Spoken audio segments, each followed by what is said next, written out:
Bonjour à tous, avec l'aide de Dieu, nous allons étudier les traités Kiddushin d'Af Rav Dalet Amud Aleph 24a. Tout d'abord, une petite introduction. En ce qui concerne le Maaser Sheni, la Torah dit que lorsque quelqu'un a de la récolte, il doit donner le Maaser Rishon et le Maaser Sheni. Maaser Rishon, donc c'est 10% qui vont être donnés aux Lévis. Ce qui nous intéresse ici, c'est le Maaser Sheni. C'est une deuxième fois, après avoir donné le 10% aux Lévis, il faut prendre encore une fois le 10%. Qu'est-ce qu'on fait avec ces 10%, ce Maaser Sheni? Ce Maaser Sheni va être pris par les propriétaires, c'est-à-dire qu'il va prendre cette récolte, l'amener à Yerushalayim, et là-bas, il va manger à Yerushalayim. Lui, sa famille, ses amis, les gens qui habitent à Yerushalayim, mais ça doit être mangé à Yerushalayim, ça peut être mangé par lui-même. Donc ça, c'est le Maaser Sheni. Maintenant, imaginons que quelqu'un, il a 1000 kilos de récolte, et c'est pas facile d'amener 1000 kilos de récolte jusqu'à Yerushalayim. Est-ce qu'il a une solution? Oui, la Torah, elle dit, tu vends ces 1000 kilos de récolte, tu prends cet argent que tu as reçu de la vente des 1000 kilos de récolte, et avec cet argent-là, tu vas acheter à Yerushalayim de la nourriture, et tu vas manger à Yerushalayim. Toi, ta femme, tes enfants, ta famille, tes amis, les gens qui habitent à Yerushalayim vont manger avec cet argent-là que tu as vendu le Maaser Sheni. Donc imaginons que chaque kilo de récolte, c'était 1 euro, donc il a 1000 euros. Ces 1000 euros-là, il va les dépenser à Yerushalayim. Donc ça, c'est le Maaser Sheni. Encore un point en ce qui concerne le Maaser Sheni. La Torah, elle dit que si le propriétaire lui-même rachète ces 1000 kilos, c'est-à-dire le propriétaire n'a pas pris 1000 kilos et les a vendus à d'autres personnes et il a reçu 1000 euros, lui-même, il a dit, moi, je vais racheter ces 1000 kilos de récolte. Dans ces cas-là, le propriétaire doit rajouter un chomesh, il doit rajouter un cinquième sur le prix. En l'occurrence, dans l'exemple que nous avons donné, s'il y avait 1000 kilos pour 1000 euros, le propriétaire devra rajouter 250 euros, de manière, donc en tout, ça fait 1250 lorsque tu as partagé en 5, ça va faire avoir 5 parties de 250 euros, donc c'est un chomesh. Donc il doit rajouter un chomesh si c'est le propriétaire lui-même qui rachète sa récolte. Et un dernier point qui nous concerne pour aujourd'hui, c'est que si la femme rachète le Maaser Sheni, elle n'a pas besoin de rajouter le chomesh, vu que la Torah dit Ish mimaso, un homme de son chomesh. Qu'on dit un homme de son chomesh, parce que c'est l'homme uniquement, donc lui il rajoute le chomesh et non pas la femme. Maintenant, revoyons la Mishnah que nous avons vue dans Daf Rav Bet Amud Bet. On avait là-bas un désaccord entre Rabbi Meir et les sages et Rabbi Meir. En ce qui concerne un serviteur, dans la manière quand il va s'affranchir donc, par de l'argent, que d'après Rabbi Meir, c'est Bekesef Alideh Acherim, d'autres personnes vont donner l'argent au maître, et seulement à ce moment-là, le serviteur pourra être affranchi. En revanche, d'après Chachamim, Bekesef Alideh Atzmo, l'argent par lui-même. Dans le cours précédent, à la fin du cours précédent, on avait eu l'interprétation de Rabbi Elazar, qui interprétait le désaccord entre Rabbi Meir et Chachamim de la manière suivante. On avait dit comme ça, que Rabbi Elazar dit, tout le monde est d'accord, c'est-à-dire aussi bien les sages, aussi bien Rabbi Meir, que toutes sortes de formulations qui vont être dites lorsque quelqu'un donne à un serviteur de l'argent, ça sera problématique dans le sens que toujours cet argent-là va appartenir au maître, car tout ce que le serviteur a, ça appartient au maître. La seule option dans laquelle le serviteur peut recevoir de l'argent pour être libéré, c'est uniquement d'après Chachamim et non pas d'après Rabbi Meir. Et dans quel cas? Uniquement dans un cas où la personne a donné de l'argent au serviteur et il lui a dit cet argent-là, c'est à condition que tu t'en serves pour obtenir ta liberté. Et dans ce cas-là, les sages disent c'est ok, c'est bon, il reçoit sa liberté par une telle manière, l'argent va à sa destination pour le libérer, et d'après Rabbi Meir, même dans ce cas-là, cet argent-là appartient au maître et il ne pourra pas être libéré. Donc ce qu'il y a à retenir de cela, c'est que d'après les sages, il y a une possibilité que l'esclave va recevoir de l'argent quand c'est conditionné avec une destination précise pour la liberté de l'esclave. Et d'après Rabbi Meir, même dans un tel cas, on dira que tout ce que l'esclave il a, ça appartient à son maître. Une dernière chose à rappeler, on avait parlé dans le cours précédent, que tout ce que cette discussion entre Chachamim et Rabbi Meir qui est entre l'esclave, il en est aussi la même chose aussi en ce qui concerne donc la femme. Tout ce qui appartient à la femme appartient au mari. Maintenant, basé sur ça, on va voir la suite de la Gemara. Il nous reste comme une ligne de 23 B Chavim El Amud Bet. La Gemara dit Verami de Rabbi Meir à de Rabbi Meir. On a une contradiction des paroles de Rabbi Meir sur les paroles de Rabbi Meir. C'est-à-dire que Rabbi Meir se contredit. Verami de Rabbanan de Rabbanan, on a une contradiction des paroles des sages sur les sages, que les sages se contredisent. Où est-ce qu'ils se contredisent? Nous allons voir maintenant des Tanya. On enseigne dans une Braïta. Donc nous allons voir la Braïta ensemble. Nous allons analyser la Braïta. En première étape, la Gemara va nous dire, on va essayer d'analyser comme ci, comme ça, on va dire, non, c'est pas possible de dire ça. Donc nous allons arriver à une conclusion. Comment nous comprenons la Braïta? Et d'après la conclusion qu'on comprend la Braïta, on va dire, tiens, d'après cette manière d'avoir expliqué la Braïta, qu'on s'est senti obligé d'expliquer la Braïta d'une telle manière, eh bien, ça contredit, les Rabbanan se contredisent et Rabbi Meir se contredisent. Quelle est cette Braïta? La Braïta nous dit En isha poda maaser sheni belochomesh. Qu'une femme ne peut pas racheter le maaser sheni sans y rajouter un cinquième. Alors, de quoi s'agit-il ici? Rashi nous dit En isha poda maaser sheni. Quand on nous dit qu'une femme ne peut pas racheter le maaser sheni sans rajouter un chomesh. Kasal kadatar. Ce qui nous montre à l'esprit maintenant, comme on comprend la Braïta, qu'il s'agit de maaser sheni. De quel maaser sheni? Shumis de bala, du champ de son mari. Cette femme, donc, a un mari. Son mari, donc, il a le maaser sheni de son champ. Il ne veut pas l'amener à Yerushalayim. Et la femme s'occupe donc de racheter. C'est elle qui rachète le maaser sheni, donc ses fruits, ses récoltes, donc du champ de son mari. Et on nous dit que la femme doit rajouter un chomesh, doit rajouter un cinquième, chez Ikebala, car la femme, elle est considérée comme son mari, c'est la même chose que son mari. Donc, vekarinanle, on lit dans ce cas-là, ça s'applique, ce que le verset dit, mima asro, quand un homme va racheter son maaser. Vrai, ici, c'est pas l'homme qui est en train de racheter le maaser, c'est la femme. Mais même si c'est la femme qui est en train de racheter le maaser, vu que la femme est en train de racheter le maaser du champ de son mari, donc on considère comme si c'est le mari qui est en train de racheter, ou qu'il me faire asil, comme la Gemara continue à l'expliquer. Donc pour l'instant, nous avons la première opinion dans cette Braïta, donc qui est l'opinion des Rabbanan, des sages, Tanakama, donc celle des sages, que la femme, si elle rachète le maaser sheni, elle doit rajouter un chomesh. Deuxième opinion, celle de Rabbi Meir, Rabbi Shimon ben Elazar Omer, Rabbi Shimon ben Elazar dit au nom de Rabbi Meir, Mishum Rabbi Meir, que Isha poda maaser sheni belo chomesh, qu'une femme, elle rachète le maaser sheni sans rajouter un chomesh. Rashi, Isha poda belo chomesh, que la femme rachète le maaser sheni sans rajouter un chomesh en cinquième. Pourquoi? De l'avdidaou, car ce maaser sheni lui appartient pas à elle, ça appartient à son mari. Et on ne rajoute pas.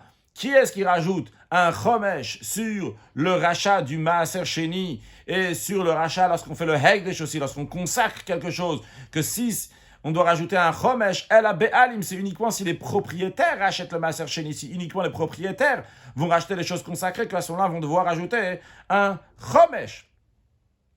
Bien, ça c'est la Braïta. La Gemara analyse la Braïta. Hechidami.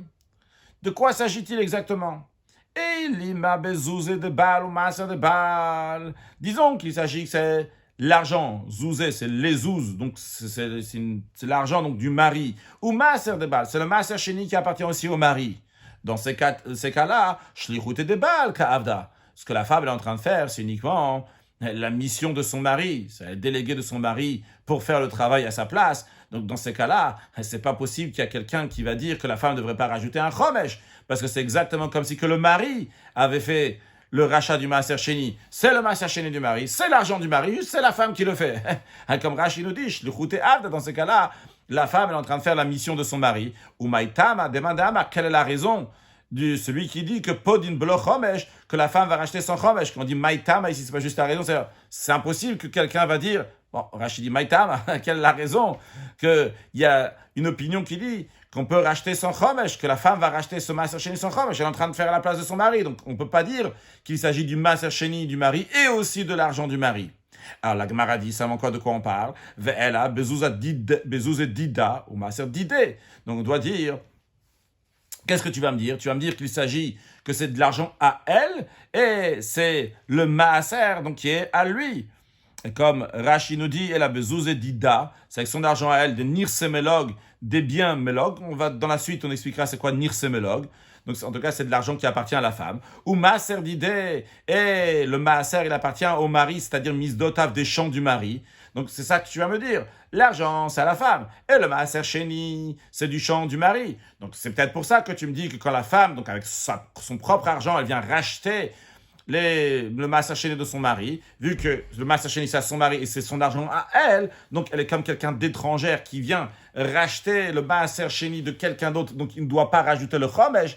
Mais dans ce cas-là, j'ai un autre problème. Comment ça se fait qu'il y a une opinion qui dit qu'elle devrait rajouter un chomesh, puisque Isha Marachamana, la Torah, elle dit que lorsque un homme va racheter son maaser et va rajouter un chomesh, velo isha, et non pas la femme. Donc si c'est la femme, donc elle ne devrait pas rajouter le chomesh. Rashi, isha amarachamana, la Torah dit un homme qui rachète va rajouter un chomesh, velo isha, non pas la femme. Il y a l'expression qui est dite dans la Torah, c'est ish mi maaso, un homme de son maaser. Quand il rachète son maaser, amarachamana, la Torah dit velo isha mi maaser baala, et non pas la femme lorsqu'elle rachète le maaser, soit le maaser de quelqu'un d'autre ou bien le maaser de son mari, des isha ke'acherdam, il y a du moment où la femme elle va ramener de l'argent, elle va racheter donc elle va ramener de sa propre argent pour acheter du maaser, soit le maaser de son mari ou bien le maaser de quelqu'un d'autre, eh bien c'est pas son propre maaser. Dans ce cas-là, elle ne devrait pas rajouter le chomesh. Donc quelle est la raison qu'il y a quelqu'un qui a une opinion qui dit que la femme devrait racheter ce maaser-là avec le chomesh? Donc, on ne peut pas dire ni qu'il s'agit de l'argent de l'homme et le maaser de l'homme, ça c'est sûr que non. Parce que dans ces cas-là, pourquoi quelqu'un va dire que la femme ne devrait pas donner le chomesh? On ne peut pas dire non plus que c'est l'argent de la femme et c'est le maaser de l'homme. Parce que dans ces cas-là, pourquoi il y a quelqu'un qui dit que la femme doit donner le chomesh? C'est la femme qui rachète. La femme qui rachète n'a pas besoin de rajouter un chomesh.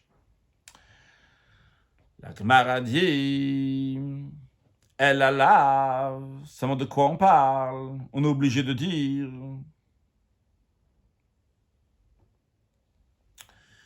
Ki hayavna, c'est quoi le cas de cette braïta sur lequel il y a un désaccord entre Tanakama, donc Chachamim et Rabbi Meir. De quoi on parle? On parle dans un cas des aknela achermane. Quelqu'un d'autre a fait acquérir à la femme un mané et il lui a dit, Amarla, il lui a donné le mané, il lui a dit, Almenat shetivdi bo et maaser. Je te le donne à condition que tu vas racheter le maaser de ton mari. Comme ça, donc il ne va pas avoir besoin de rajouter un cinquième. Et c'est sur ça le désaccord entre Tanakama, donc Chachamim et Rabbi Meir. Donc revenons maintenant dans la Braïta. La première opinion, celle de Chachamim, c'est quoi? C'est que ce n'est pas possible qu'une femme va racheter le maaser sheni sans le chomesh. L'opinion de Rabbi Meir, c'est que la femme peut racheter le maaser sheni sans chomesh. C'est quoi le cas de la Braïta? D'après ce qu'on est arrivé à la conclusion, c'est qu'il s'agit d'un cas, quelqu'un est venu chez la femme, il lui a donné un mané, donc il lui a donné 100 zouz, il lui a donné de l'argent, et il lui a dit, rachète le maaser sheni de ton mari, tu n'as pas besoin de donner un chomesh. Je te le donne à condition que tu rachètes le maaser sheni de ton mari. Qu'est-ce qu'on voit ici? On voit que le rabbanan, ils disent, c'est rien du tout. Quelle condition? Almenat shetivdi, à condition qu'elle rachète pour son mari. C'est pas grave, on considère que dès que la femme elle a reçu l'argent, ça appartient à son mari, donc elle doit quand même rajouter le chomesh. Et d'après Rabbi Meir, qu'est-ce qu'il dit? Lorsque cette femme elle a reçu cet argent-là, à condition de racheter le maaser sheni de son mari, elle est comme quelqu'un d'étranger. Si elle est comme quelqu'un d'étranger, eh bien à ce moment-là, elle peut racheter sans donner le chomesh. D'après ça, c'est contradictoire avec l'esprit, avec l'opinion des sages et de Rabbi Meir, comme on l'a expliqué dans le cours précédent. Dans le cours précédent, on avait dit que l'opinion des sages, c'est que tout ce que le serviteur a acquis, ça appartient au maître, à l'exception d'un cas, quand quelqu'un il dit au serviteur, prends cet argent pour être libéré, pour retrouver ta liberté, qu'il peut recevoir cet argent-là de quelqu'un d'autre pour recevoir sa liberté. Donc ça devrait être la même chose aussi pour la femme, que la femme pourrait recevoir cet argent de quelqu'un d'autre pour racheter le maaser sheni de son mari en tant que quelqu'un d'étranger, donc sans rajouter le chomesh. Et c'est contradictoire donc dans les paroles des sages sur les sages. Les sages avant, ils ont dit, le serviteur peut recevoir de l'argent à condition de retrouver sa liberté et le donner à son maître. Et il sera considéré comme quelqu'un d'étranger qui vient donner cet argent à son maître. Et ici, pourtant, on voit que les sages disent, dans le cas où quelqu'un d'autre a donné de l'argent à la femme pour qu'elle va racheter le maaser sheni de son mari, les sages disent qu'elle n'est pas considérée comme quelqu'un d'étranger, elle est considérée comme si c'était le mari qui rachetait. C'est pour ça qu'elle devrait rajouter un chomesh. Donc ça, c'est contradiction de sage sur les sages. Et de même, contradiction de Rabbi Meir sur Rabbi Meir. Avant, Rabbi Meir, il a dit que si quelqu'un est venu chez le serviteur, il a dit, à condition, je te donne de l'argent à condition que tu vas retrouver ta liberté. Eh bien, Rabbi Meir, il a dit, dès que le serviteur, il le reçoit, ça appartient directement au maître. Ici, on voit que Rabbi Meir nous dit, quand cette femme-là, elle reçoit l'argent à condition de racheter le maaser sheni de son mari, elle est considérée comme quelqu'un d'étranger, et donc elle n'a pas besoin de rajouter le chomesh lorsqu'elle va racheter le maaser sheni de son mari. Et comme Rashi nous explique ce qu'on vient de dire, Almenat shetiv di bocholo, on parle d'un cas que quelqu'un il a dit à la femme, à condition que tu vas racheter le maaser sheni de ton mari, c'est-à-dire la personne étrangère qui est venue chez la femme et qui lui a donné le mané, les 100 zouz pour acheter le maaser sheni, qu'est-ce qu'il a dit à la femme en autre mot? Il lui dit Sheti ishacher.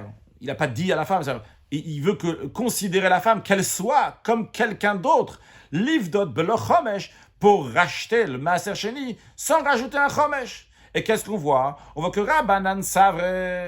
Les sages, ils disent, donc les sages, c'est l'opinion qu'on a vue sur la première ligne de la Gemara ici, Enisha podama sheni blo chomesh. Qu'est-ce qu'ils disent? Qui amar la kane? Quand cette personne est venue chez la femme, elle a dit, fais l'acquisition de ce mané, kane le bala. Automatiquement, ça appartient au mari. Le mari a fait l'acquisition de ce mané. V'ri amar la almenat. Et lorsqu'après, lorsqu'il lui donne ce mané, est vrai, il lui a dit almenat, il lui a dit, je te donne ce mané à condition que tu vas être comme quelqu'un d'autre, à condition que tu vas racheter le maaser sheni de ton mari. Mais là, Kloumou, considère ça comme rien du tout, s'il a rien dit. Hilkar, c'est la raison pour laquelle, Zouz et Avunami de Baal, c'est la raison pour laquelle, quand il a donné ce mané à la femme, il a dit, je te donne ce mané à condition que tu vas racheter le maaser sheni de ton mari, eh bien, la condition, elle est nulle et non avenue, elle n'a aucune importance. Et donc, automatiquement, cet argent-là, elle appartient, quand la femme, elle reçoit, ça appartient directement au mari. Ou shlichute avda. Et donc, la femme, quand elle va racheter ce maaser sheni, elle est en train de faire la mission de son mari, elle est en train de travailler pour son mari, parce que cet argent appartient au mari. Et donc, ishmimaso karinabe, le contexte, ce que le verset dit, ishmimaso, un homme qui va donner son maaser, donc s'applique aussi ici. Ishmimaso karinabe.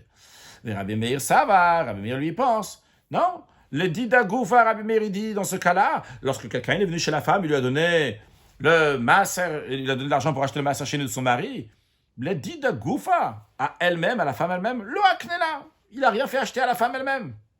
Elle a le hachi, la seule chose qu'il a donné avec, elle a le hachi pour ça, chez Teiki Ishacher, pour qu'elle soit cette femme-là, comme quelqu'un d'autre, livre de blo chomesh pour acheter son chomesh. Et d'après ça, donc c'est exactement le contraire de ce que nous avait vu avant, en ce qui concerne le serviteur. Je répète encore une fois, qu'on avait vu avant, d'après les sages, lorsque quelqu'un donne de l'argent au serviteur pour qu'il retrouve sa liberté, eh bien, cet argent-là est pour sa liberté, et donc, il n'y a aucun souci, cette personne-là sera libérée, et ce serviteur sera libéré. Et d'après Rabbi Meir, c'est Rabbi Meir qui avait dit, toutes les conditions sont nulles et non avenues, n'ont aucune importance. Donc c'est contradictoire, ils se contredisent. Donc, et la Gemara, donc elle conclut sa question. Donc, ve'ipra shaman alao. Et nous avons appris le contraire concernant Rabbi Meir et les sages. Contradictoire.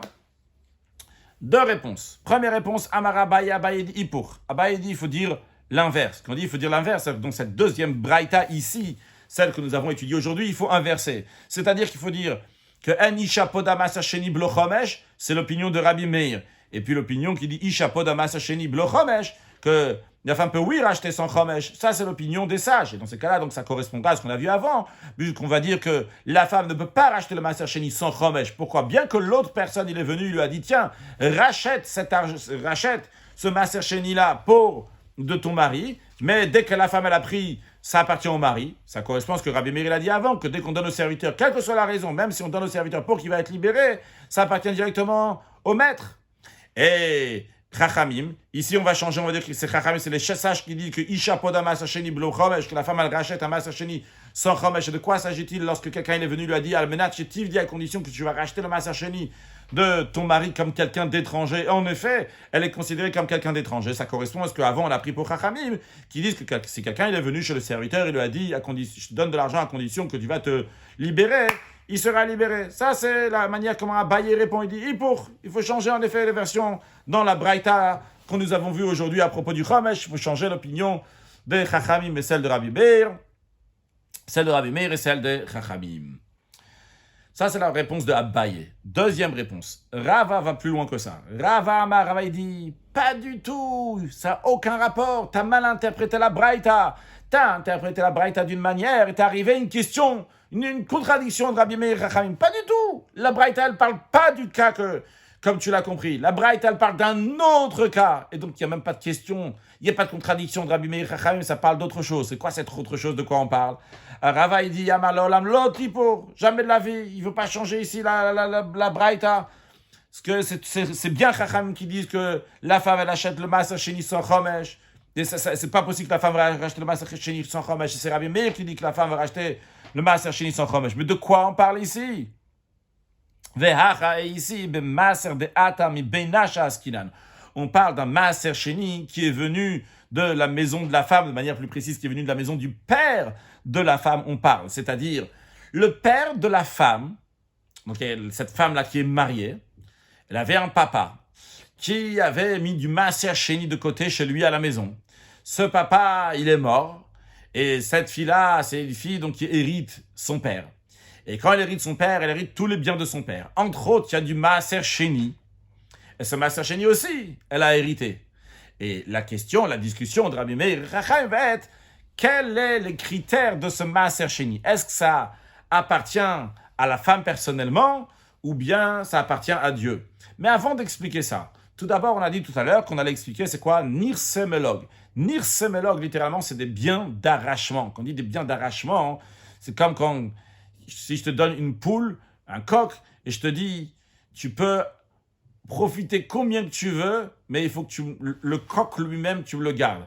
Toi, tu peux arracher tout le melog, tu peux arracher tous les plumes que tu veux, tu peux le plumer au coq, mais le coq, tu dois me le garder. Tu peux arracher un maximum de ce que tu veux, mais le coq en lui, tu dois le garder. De même, si tu vas arracher donc les poils d'une chèvre, mais la chèvre elle-même, tu dois me la garder. Alors ici, c'est une image, quand on dit donc c'est bien d'arrachement, on parle de quelque chose que le keren, le capital, appartient à la femme, et l'usufruit appartient au mari. Le mari peut profiter combien qu'il veut. Les pérotes, les fruits vont appartenir au mari, bien que le capital appartient à la femme. Qu'est-ce que ça veut dire que le capital appartient à la femme et les fruits appartiennent au mari, par exemple? Donc un champ qui appartient à la femme. La femme, elle s'est mariée, elle a ramené un champ. Il y a différentes manières de comment faire des conditions entre le mari et la femme. Mais on parle d'un cas, donc les conditions étaient que le champ reste à la femme et le mari donc va profiter un maximum il va profiter de tout ce qui vient de l'usufruit de ce champ.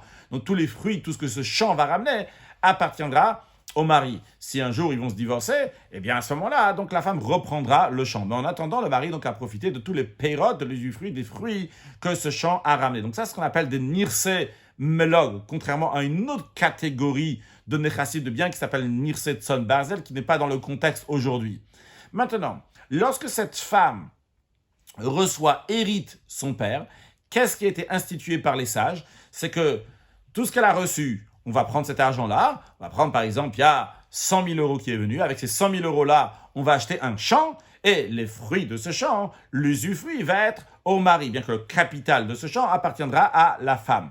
Maintenant la question, ce Maaser Sheni, est-ce qu'il appartient personnellement à la femme ou pas? Quel est le raisonnement de dire oui ou non? C'est ce que nous allons voir dans les prochaines lignes de la Gemara, que lorsque la femme a hérité le Maaser Sheni, il y a une discussion de Rabbi Meir et Chachamim les sages. Cette discussion de Rabbi Meir et Chachamim sera plus loin dans le traité Kiddushin à propos de quelqu'un qui veut mekadesh une femme, il veut se marier avec une femme en lui donnant quelque chose. On a déjà appris dans le passé que pour marier une femme, il faut lui donner quelque chose. Qu'est-ce qu'il a trouvé à lui donner? Il lui a donné du Maaser Sheni. Est-ce que la femme, elle est mekudashet ou pas? D'après Rabbi Meir, la femme, elle n'est pas mekudashet. Pourquoi? Parce que le Maaser Sheni que l'homme a donné à la femme, le Maaser Sheni ne lui appartient pas. Ça veut dire le Maaser Sheni ne lui appartient pas. On a dit tout à l'heure, le Maaser Sheni, c'est moi qui le prends et qui l'amène à Yerushalayim, je le mange. Vrai, c'est toi qui le prends, c'est toi qui l'amènes à Yerushalayim pour le manger. Mais d'après Rabbi Meir, quand tu es en train de manger, t'es pas en train de, ça t'appartient pas. C'est Mishulchan Gavoa Kazahu, c'est de la table du Très-Haut, c'est la table de Dieu que tu es en train de le mériter. C'est-à-dire que ça appartient à Dieu. Dieu, il t'a dit, c'est toi qui as le droit, tu as l'autorisation de faire ce que tu veux avec, de ce que tu veux, de le manger toi, de le donner à quelqu'un d'autre, de manger à Yerushalayim. C'est toi le patron pour le donner à qui tu veux manger à Yerushalayim. Mais le manger en lui-même, ses aliments en lui-même, ce Maaser Sheni, il appartient à Dieu. Donc d'après Rabbi Meir, ce Maaser Sheni, il appartient à Dieu. Il n'appartient pas à la personne. La personne, elle a le droit. Est-ce qu'il va le mettre dans tel endroit, dans un autre endroit? Pas dans un autre endroit, s'il va faire manger à telle personne, d'autres personnes. Mais ça doit être mangé à Yerushalayim. Juste toi, c'est toi qui vas décider qui va manger à Yerushalayim. Mais le Maaser Sheni, ça appartient à Dieu. Donc la femme, elle n'a pas hérité ce Maaser Sheni. Ça ne lui appartient pas. D'après Rabbanan, d'après les sages, elle a oui hérité le Maaser Sheni, parce que le Maaser Sheni, c'est quelque chose de personnel. Et en effet, d'après les sages, quelqu'un qui a mis Kaddish une femme avec le Maaser Sheni, eh bien, la femme, elle aime le coup d'achète. Voyons ce qu'on vient de dire dans Rashi, dans la suite de la Gemara. Donc, Rava, il est en train de dire, on a mal compris la Braïta. On a expliqué la Braïta d'une certaine manière. On a expliqué la Braïta qu'elle parle d'un cas que quelqu'un d'autre, il a donné à la femme de l'argent pour qu'elle rachète le Maaser Sheni de son mari. Et basé sur ça, il y a contradiction entre les Chachamim se contredisent, Rabbi Meir se contredisent. Rava dit, pas du tout. On parle de quoi ici? On parle du Maaser Sheni de Aitem ibn Asha, Rashi de Aitem ibn Asha, qui vient de la maison du père de la femme, Shemet Avia, le père de la femme est mort. Ve'aya le Maaser Sheni. Parmi ce qu'il avait hérité, il y avait du Maaser Sheni. Différentes versions ici, c'est ce que Virishta, Virishto. Et donc le mari l'a hérité, Imshar Nechassim, avec les autres biens. Et la règle elle est que Veirusha Bala le Achamikan, que l'héritage qui vient donc à la femme après le mariage, Nirse Melogan, il rentre dans la catégorie des biens de Melog, des biens d'arrachement littéralement. Donc le mari peut profiter donc un maximum de ça, que le capital va appartenir à la femme et le mari va en profiter. Donc qu'est-ce qu'on fait si c'est de l'argent, si c'est du liquide, si c'est des choses donc qui sont mobiliers, qu'est-ce qu'on fait? Eh bien, on vend tout ça. Veila karbem, karka, et avec tout ce qu'on a vendu, on va prendre un terrain, on va prendre quelque chose qui est immobilier. Veu ochel perot, et le mari va manger les fruits, ça, il va profiter de ce qui en vient de ce capital. Donc ça, c'est le cas. Et alors, si c'est ça le cas, Gemara nous dit, Rabbi Meir le Tame, Rabbi Meir va, d'après son opinion qui est énoncée ailleurs, qui dit de Amar, qui dit Maaser Mamon Hekdeshu, que le Maaser Sheni, c'est la propriété du domaine consacré, donc ça appartient au Hekdesh, ça appartient à Dieu. Rashi, Rabbi Meir le Tame, Rabbi Meir va, d'après son opinion, de Amar le Kamal Perek Bet, qu'il a dit plus loin dans le traité Kiddushin, dans le 2e chapitre, là-bas il dit que le Maaser Mamon Gavo, que le Maaser Sheni, c'est de l'argent du Très-Haut, c'est de l'argent qui appartient à Dieu. Vachilato, lorsque quelqu'un mange le Maaser Sheni, Mishulchan Gavoaou, il est en train de manger de la table du Très-Haut, il est en train de manger de la table de Dieu, c'est Dieu qui l'invite à manger cela. Hilkar, c'est la raison pour laquelle, vu que le Maaser Sheni appartient à Dieu, n'appartient pas personnellement à cette femme qu'il a hérité, donc Eino Kishan Echassim, donc ce Maaser Sheni n'est pas comme les autres biens, les Mikne Baal, pour dire que le mari va faire l'acquisition de ce Maaser Sheni, betakanta de Tikkun Rabbanan, se basant sur l'institution qu'a instituée les sages, qu'ils ont dit que Peirot les Baal, que les fruits appartiennent au mari. Donc ce Maaser Sheni n'appartient pas au mari. Hilkar, c'est la raison pour laquelle Lozachebe, c'est la raison pour laquelle que le mari n'a pas acquis ces fruits de Maaser Sheni que sa femme a hérité de son père, vu que ça appartient pas au mari. Et lorsque la femme, elle vient, elle rachète ce Maaser Sheni qu'elle a reçu de son père, elle le rachète avec l'argent de son mari. La mimaso, on dit pas mimaaso, on dit pas c'est le maaser qui appartient au mari, non. Des zouz et de chad, l'argent c'est une personne, l'argent donc c'est une personne, c'est-à-dire c'est l'argent du mari. Ou maaser de chad, et le maaser c'est à quelqu'un d'autre, c'est à la femme, au père de la femme qui avait donc la possibilité de le manger, de le donner à telle personne à manger, une autre personne à manger. Donc ce Maaser Sheni n'appartenait pas personnellement actuellement, il n'appartient pas personnellement au mari. Donc lorsque la femme prend de l'argent de son mari pour racheter le Maaser Sheni qu'elle a hérité de son père, on ne dit pas « Hey, mi maaso, c'est de son maaser ». Non, ce n'est pas un maaser qui appartient au mari. Et c'est la raison pour laquelle que Rabbi Meir nous dit que Isha, pas de Maaser Sheni b'lo chomesh, que la femme peut racheter ce Maaser Sheni sans rajouter un chomesh, vu que ce Maaser Sheni n'appartient pas au mari. Donc même quand elle prend l'argent de son mari pour le racheter, elle rajoute pas un chomesh, parce que ça n'appartient pas au mari. Ça, c'est l'opinion de Rabbi Meir. La Gemara nous dit Verabanan, et les sages, les Tamaïr, d'après l'opinion d'Ambre qui disent Mamon Hedyotu, ils disent que c'est de l'argent Hediot, c'est de l'argent donc ordinaire, c'est de l'argent ordinaire, donc c'est comme tout le reste de l'argent, c'est pas du mammon hegdesh, vu que c'est une propriété ordinaire. Rashi nous explique donc vechayla aleta kanta de rabbanan, donc sur ce maser sheni qui est comme tout le reste de l'argent que la femme a hérité. Donc ce que les sages ont institué s'applique aussi sur cet argent-là. Ou perot les balles, donc les fruits vont appartenir au mari. Donc ce maser sheni va aussi appartenir au mari qui charnir ses mélogues comme les autres biens, donc, qui s'appellent mélogues, c'est bien d'arrachement, on a dit. Et vu que la femme, elle vient racheter le Maaser Sheni avec l'argent de son mari, et le Maaser Sheni appartient aussi au mari, c'est Mammon Hediot, c'est de l'argent ordinaire, non pas du Mammon Gavoa. C'est la raison pour laquelle que Baer Chomesh, c'est la raison pour laquelle que la femme, elle a besoin de rajouter un Chomesh, vu qu'elle est en train de racheter le Maaser Sheni du mari avec l'argent du mari. Donc, sur le texte d'Agmara, Rabbanan et Tamayu d'Amrumabna Hedyotu. Donc, Vekan le Baal, donc le mari, il a fait l'acquisition de ce Maaser Sheni. Hilkar, c'est la raison pour laquelle, lorsqu'elle vient racheter ce Maaser Sheni, Shlichuta de Baal Kavda, elle fait la mission du mari. C'est la raison pour laquelle qu'elle doit rajouter le Chomesh, tout simplement.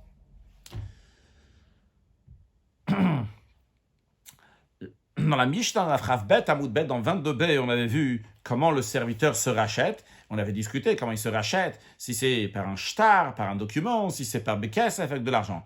La Gemara nous dit maintenant, en plus de sa Tana, c'est dans une braïta, que Yotze Beshem Ve'ayin, que l'esclave, il est affranchi aussi, si son maître a détruit sa dent ou son œil, comme Rashi nous dit, Tana Yotze Beshem Ve'ayin, Amatnitin Kae. Sur la Mishnah, ça se réfère en plus de ce que la Mishnah elle a dit, qu'il peut sortir, il peut être affranchi donc par de l'argent ou par un document. En plus de ça, si le maître de l'esclave, donc lui a détruit une dent ou œil, ou encore quoi, la Gemara nous dit, ou bien varim shenam chozim, ou bien qui les extrémités des membres qui ne reviennent pas, eh bien, dans tout ce qui ne vont pas repousser, d'ailleurs tous les membres ne repoussent pas, et c'est d'ailleurs la raison pour laquelle qu'en vérité, tous les membres que le maître va lui casser, ça va faire, et quand on va voir dans la suite, donc ça doit, qui va lui casser, et c'est quelque chose qui est visible, bien dans ces cas-là, eh bien le serviteur sera affranchi. Le chidouche qu'on nous dit, particulièrement Rache et Varim. Rache et Varim, on nous dit donc les extrémités des membres.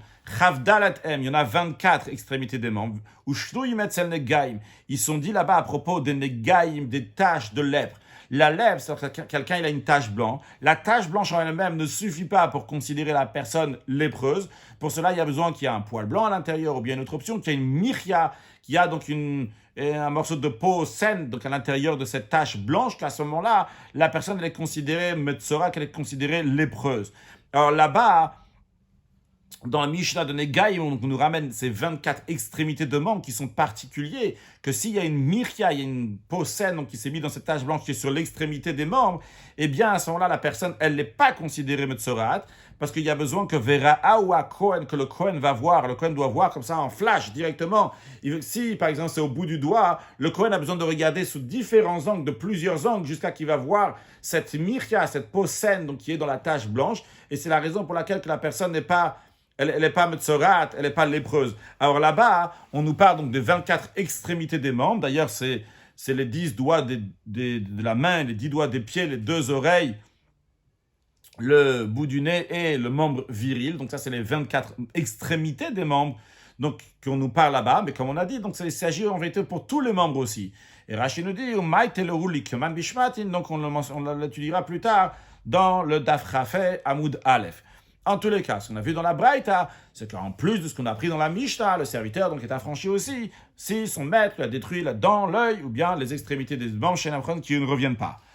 Alors la Gemara recherche la source de ça. La Gemara dit je n'ai pas fait Rachish, encore Rachish, En Chozrim. En Chozrim qui ne reviennent pas, Im ne Talan, si le maître les a enlevés, ils ne reviennent pas, que Shen Va'ayin, comme la dent et l'œil, Vegamar Bamematzin, d'où on apprend ça dans la Gemara. Dans la Torah, il y a écrit juste Shen Va'ayin.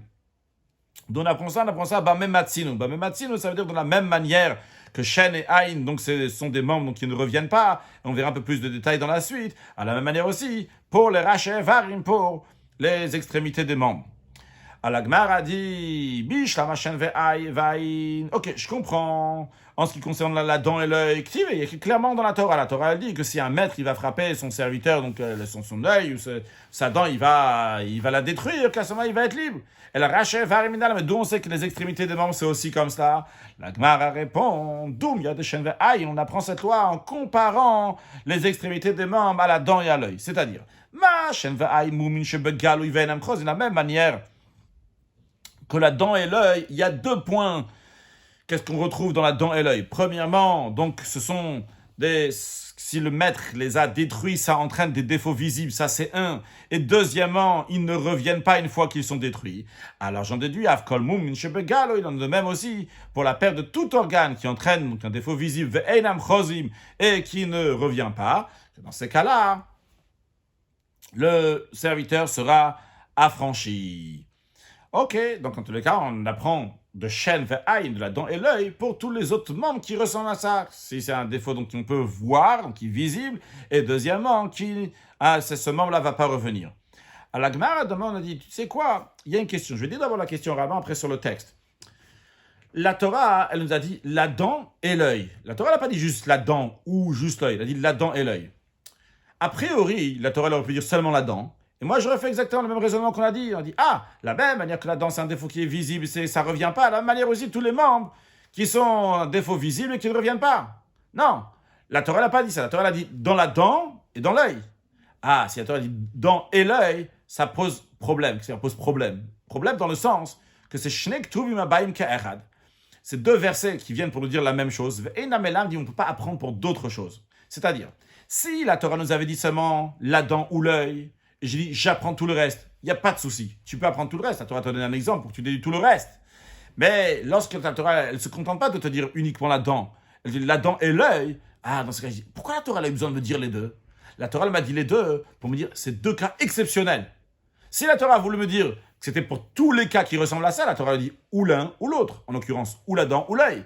Si la Torah a dit la dent et l'œil, c'est pour dire la dent et l'œil seulement. C'est ce que la Gemara demande. Ve'ema, disons, plutôt que déduire tous les membres, toutes les extrémités des membres de Shem Va'ayin, disons que Nev ou Shem Va'ayin, qu'on va considérer la dent et l'œil qui shnek tuvim abayim ka'echad, comme 2 versets qui viennent pour nous enseigner la même chose. Et la règle elle est que chol shnek tuvim abayim ka'echad. À chaque fois qu'on a 2 versets qui viennent nous enseigner la même chose, en melamdin, on ne peut pas apprendre pour d'autres choses, comme Rashi nous explique le raisonnement de cela, que en melamdin, pourquoi on ne va pas déduire pour d'autres, mais de l'octive echad, vu que la Torah n'a pas dit 1, venigba kulumine, qu'on va dire tous les autres. La Torah en a dit 2, c'est pour dire que c'est uniquement dans ces 2 cas-là et pas dans les autres. La Gemara a dit non, on ne peut pas dire ça. Pourquoi? Parce que Shen et Aïn, la dent et l'œil, chacun d'eux a une particularité qu'il n'y a pas dans l'autre. Et la Torah avait besoin de dire aussi bien la dent et aussi bien l'œil. Parce que si la Torah avait dit uniquement la dent, tu n'aurais pas déduit l'œil. Si tu aurais déduit seulement l'œil, tu n'aurais pas déduit la dent. Et donc on a besoin de la dent et l'œil se complètent. Et des 2 ensemble, on peut déduire pour tous les autres membres, toutes les extrémités de membres. La Gemara répond Sricha. On a besoin de mentionner les 2 cas, l'œil et la dent. Pourquoi?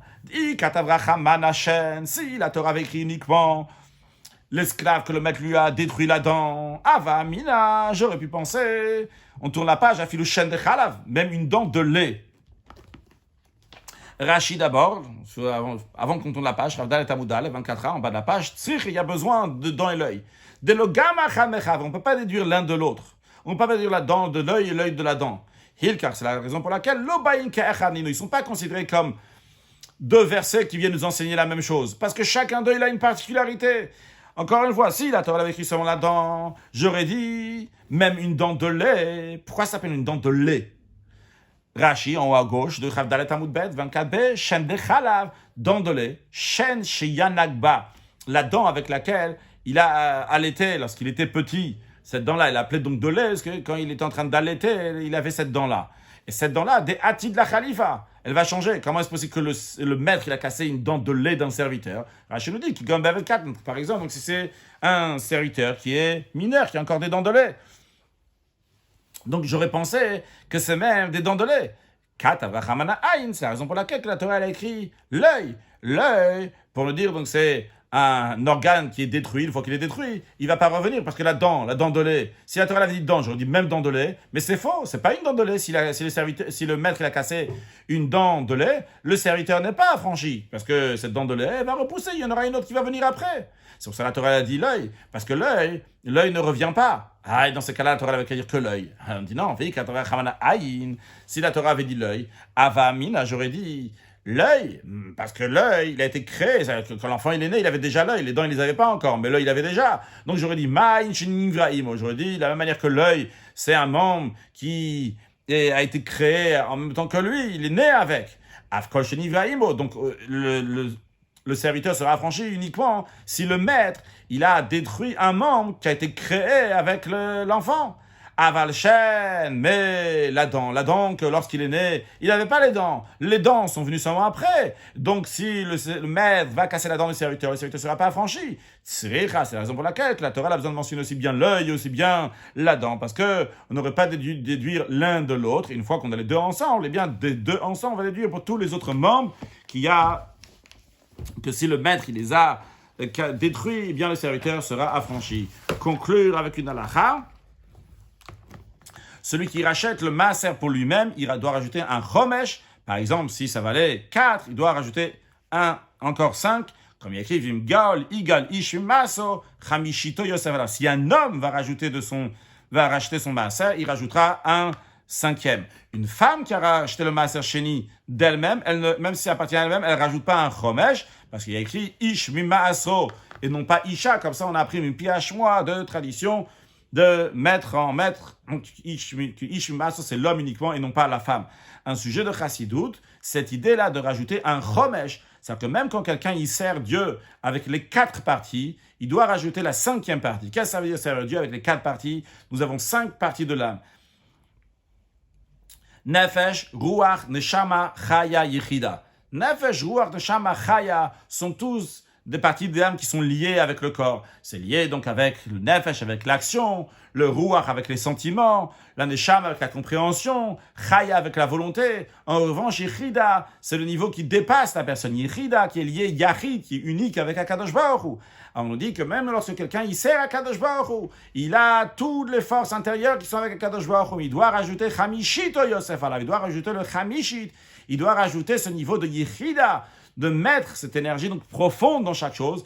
Et c'est lié évidemment avec l'étude de la chassidoute, vu qu'il y a le pshat, remes, drush, sod, les 4 niveaux d'étude de la Torah, le sens simple, l'allusion, l'interprétation, le secret de la Torah. Ça correspond à nefesh, ruach, neshama, chaya, mais au-delà de ça, il y a le niveau de yechida qui correspond à l'étude de la chassidoute, qui donne de la vitalité dans toute l'étude de la Torah. Donc c'est le etzem, l'essence même de la Torah. Et lorsqu'on va rajouter dans l'étude de la chassidoute et dévoiler notre yechida, par cela on va mériter que ka'atimar, que maître va venir, comme ça a été dit au Baal Shem Tov, que lorsque Baal Shem Tov il a demandé au roi Mashiach, il a demandé quand est-ce que tu vas venir, il lui a dit que lorsque tes sources de la Chassidut, les sources du Baal Shem Tov vont arriver à l'extérieur, parce que là on va mériter Mashiach, que Mashiach correspond au niveau de Yichida, la Yichida générale, comme on sait que Nefesh, Ruach, Neshama, Chaya, ça correspond à 4 personnages qui ont existé, donc à Adam, à David, à Eliyahu, à Moshe Rabbeinu. Mais il y a le 5e niveau, le niveau de Yichida. Quand nous on va dévoiler notre Yichida,